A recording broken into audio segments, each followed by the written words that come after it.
নমস্কার, দেখছেন talk to Bangla. আমি অভিষেক রয়েছে আপনাদের সাথে। এই মুহূর্তে যে খবর নিয়ে উপস্থিত হয়েছি, নরেন্দ্র মোদীর কাছের লোকজন, নরেন্দ্র মোদীর নিজের লোকজন বা ফ্যান ফলোয়ার যারা ছিলেন, তারা এবার কিন্তু রীতিমতন ক্ষেপতে শুরু করেছেন নরেন্দ্র মোদীর কার্যকলাপের উপর কিংবা তার সরকারের কার্যকলাপের উপর। তেমন ছবি বিভিন্ন আঙ্গিক থেকে উঠে আসছে। গতকালই আপনাদের জানিয়েছিলাম যে বিহারে রাষ্ট্রপতি শাসন জারি করা হোক অন্তত 6 মাসের জন্য, এমন কথা লিখেছেন সিবিআই এর প্রাক্তন ডাইরেক্টর, এবং তার পরবর্তীতে তিনি বলছেন যে রাষ্ট্রপতি যদি না পারেন সুপ্রিম কোর্টের কাছে যান। এবং তার পরবর্তীতে আজকে সোনাম ওয়াংচুক, লাদাখের যে সমস্যাটা ঘটেছে, লাদাখে সোনাম ওয়াংচুককে একদম সরাসরি গ্রেপ্তার করে যোধপুরের যে জেল সেখানে রাখা হয়েছে, সেটা নিয়ে এবার মুখ খুলেছেন প্রাক্তন জেনারেল একদম জিডি বক্সি। আপনারা জানেন অত্যন্ত পরিচিত এবং নরেন্দ্র মোদীর একজন ফ্যান হিসেবে তিনি রীতিমতন পরিচিত ছিলেন, এবং এই সরকারের কোন রকম খারাপ তিনি দেখতে পারতেন না। কিন্তু তার মুখ থেকে এই মুহূর্তে যে ধরনের পোস্ট তিনি করেছেন, এই লাদাখে যে সমস্যাটা হয়েছে সেটাকে নিয়ে যেভাবে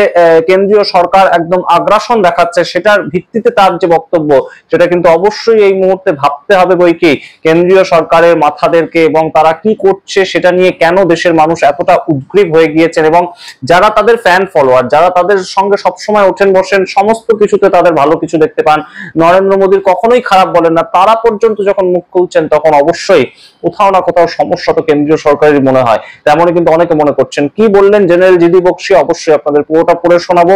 অত্যন্ত গুরুত্বপূর্ণ এই প্রতিবেদন, শেষ অবধি দেখুন। তার আগে অবশ্যই টক টু বাংলা ইউটিউব চ্যানেলকে সাবস্ক্রাইব করে দিন। আপনারা জানেন যে এই মুহূর্তে লাদাখ কিন্তু অত্যন্ত শান্ত একটা শহর থেকে উত্তপ্ত শহরে পরিণত হয়েছে।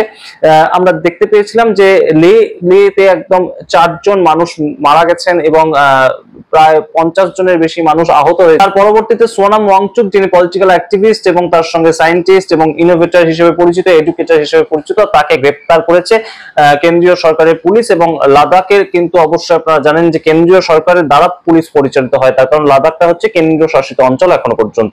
কিন্তু সোনাম ওয়াংচুককে গ্রেপ্তার করার পর থেকে কিন্তু আরো যেন বাঁধ ভাঙা একটা আন্দোলন বিভিন্ন জায়গায় দেখা যাচ্ছে। এবং তার মধ্যে এই যে জেনারেল জিডি বক্সি, তার এই পোস্টটা এসেছে। একদম তিনি বলছেন যে লাদাখ অত্যন্ত শান্ত একটা জায়গা, তার কারণ ওখানকার ম্যাক্সিমাম মানুষের যেটা ধর্ম, সেটা হচ্ছে যে বৌদ্ধ ধর্ম, এবং বৌদ্ধ ধর্মের মূল ভিত্তিটাই হচ্ছে শান্তি, মূল ভিত্তিটাই হচ্ছে শান্ত আচরণ করা। সেটাই তাদের একদম আচরণে আমরা সবসময় দেখতে পাই। লে, লাদাখ, কাশ্মীর, এই সমস্ত জায়গার মানুষ ম্যাক্সিমাম যারা বুদ্ধিস্ট, তারা কিন্তু খুব শান্তিপ্রিয় মানুষ হন।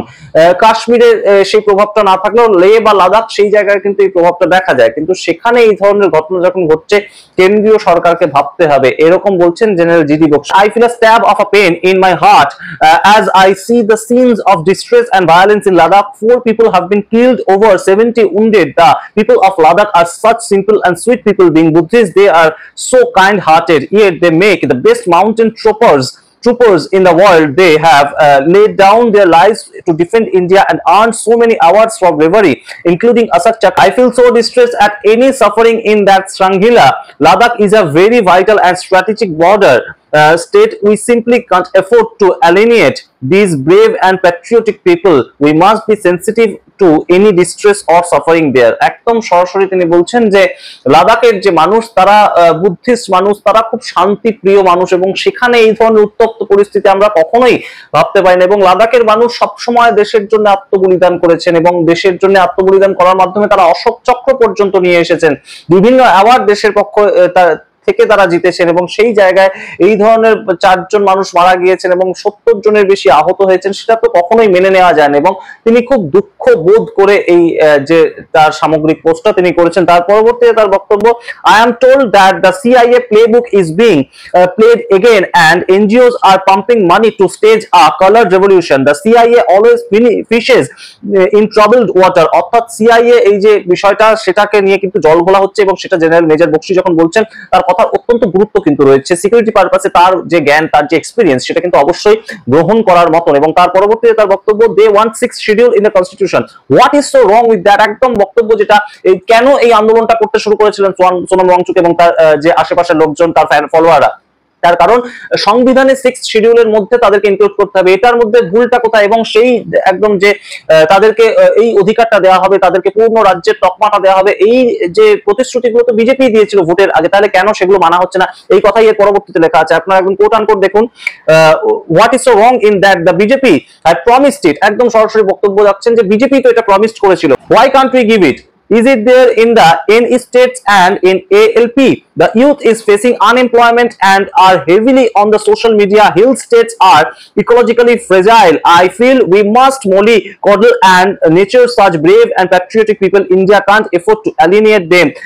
Violence, however, is wrong, and the law and order must be enforced, but we must be very sympathetic to any genuine grievances. For God's sake, we can't afford to be insensitive in such a vital border state. অত্যন্ত গুরুত্বপূর্ণ কিছু কথা তিনি লিখেছেন, এবং সেই কথার মাধ্যমে যেটা তিনি বলতে চাইছেন যে বিজেপি যেখানে তাদেরকে স্টেটহুড তকমা দিয়ে দেবে, যেখানে কনস্টিটিউশনের 6th যে প্যারাগ্রাফ সেখানে তাদেরকে ইনক্লুড করা হবে, সেটা তো বিজেপি তাদেরকে প্রতিশ্রুতি দিয়েছিল ভোটের আগে। তাহলে সেটা যদি এখন তারা দাবি করে, তাহলে সেটা ভুলটা কি করছে? এবং তাদের 4টে দাবি আরো একবার আপনাদের মনে করিয়ে দিই।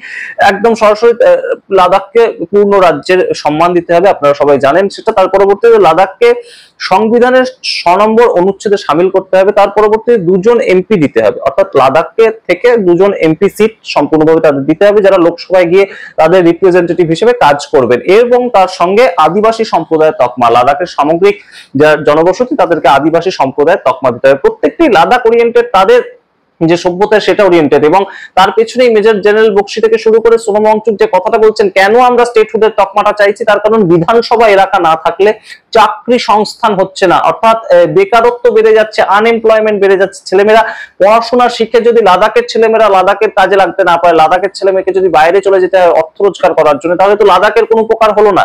সেই বিষয়টাকে একদম সরাসরি কিন্তু অ্যাড্রেস করেছেন মেজর জেনারেল বক্সিও এবং তার সঙ্গে সোনম ওয়াংচুক। সুতরাং সামগ্রিকতার প্রেক্ষিতে কিন্তু এই মুহূর্তে লাদাখ উত্তপ্ত হয়ে রয়েছে, এবং লাদাখকে কিন্তু অবশ্যই শান্তভাবে হ্যান্ডেল করা উচিত। সোনম ওয়াংচুককে গ্রেপ্তার করা কিংবা তার এনজিও সেটার লাইসেন্স ক্যান্সেল করে দেওয়া, সেগুলো কিন্তু সঠিক পদক্ষেপ কি বেঠিক পদক্ষেপ সেদিকে আমরা যাচ্ছি না। কিন্তু এই মুহূর্তে লাদাখ কিন্তু যে স্টেটহুডের তকমাটা চাইছে, এবং তাই নিয়ে যে বেকারত্ব, মূল জায়গাটা কিন্তু বেকারত্ব, রোজগার হচ্ছে না মানুষের, সেখান থেকে কিন্তু উত্তপ্ত হয়ে উঠছে। মানুষের পেটে খিদে কিন্তু দরকার, এবং সেটার একটা অন্য সংস্থার দরকার, এবং পেটে খিদেটা মেটাতে পারে কিন্তু সরকার। সেই জায়গাটা কিন্তু কোনোভাবে এই মুহূর্তে একটা সলিউশন বের করা দরকার। এবং সোনম ওয়াংচুক যে কথাটা বলছেন যে স্টেটহুড তকমাটা পেলে আমরা অন্তত আমাদের মতন বিধানসভা পাবো, আমাদের যে বক্তব্যগুলো সেগুলো আমরা শুধুমাত্র যে লেফটেন্যান্ট গভর্নর তাকে জানাচ্ছি, কিন্তু তাকে জানিয়ে তো লাভ নেই, তিনি তো একটা চাকরির মতন করে আমাদের রাজ্যে এসে থাকছেন এবং গভর্নরের কাজটা করছেন, কিন্তু তিনি তো আর আমাদের যে সমস্যাগুলো সেগুলো জনপ্রতিনিধি হিসেবে কোথাও গিয়ে বলছেন না। অন্তত মানুষের যখন ক্ষোভ হয়, মানুষের জনপ্রতিনিধি যদি গিয়ে বিধানসভার ভেতরে কথাবার্তা বলেন, সেই সমস্ত দাবিগুলো রাখেন বা ভাঙচুরও করেন, সেটা যদি বিধানসভার ভেতরেও হয়, প্রতিবাদে সামিল হন, তাহলেও মানুষ কিন্তু এইটুকু শান্তি পায় যে আমার কথাটা বলার মতন একজন লোক আছে। একটা বিধানসভা তৈরি হয়েছে আমার রাজ্যে, সেখানে একজন লোক আমার কথাটা বলছে, আমার কনস্টিটিউশনের সমস্যাগুলো একদম তুলে ধরছে, কিন্তু সেই লোকটাই তো লাদাখে নেই। সেখান থেকে কিন্তু মূল সমস্যার সূত্রপাত। সুতরাং 2 জন এমপি এবং একদম স্টেটহুডের তকমা, অর্থাৎ বিধানসভা দেওয়ার তকমা, সেগুলো লাদাখে দিতে হবে। এইটাই কিন্তু এই মুহূর্তে দাবি, এবং সেই নিয়ে মুখ খুলছেন কিন্তু পরপর মানুষজন। এবং নরেন্দ্র মোদী, অমিত শাহ যে সরকার চালাচ্ছেন, কেন্দ্রের সরকার, সেখানে তারা বিভিন্ন ভাবে যে বিভিন্ন স্টেটটাকে কন্ট্রোল করতে চাইছেন, সেটা বিহারে 10,000 টাকা দেওয়া হোক 75 লক্ষ মহিলাকে, কিংবা লাদাখে একদম সোনম ওয়াংচুককে গ্রেপ্তার করে নেওয়া হোক, NSA এই যে ন্যাশনাল সিকিউরিটি অ্যাক্ট সেটার মাধ্যমে, সমস্তটাই কিন্তু কোথাও গিয়ে এই মুহূর্তে বেশ খানিকটা সমস্যা তৈরি করছে, বেশ খানিকটা স্মুথলি চলছে না, এবং বিশিষ্ট জনেরা মুখ খুলতে শুরু করেছেন। এটা কিন্তু অবশ্যই একটা অশনি সংকেত, এমনই মনে করছেন অনেক বিশ্লেষক।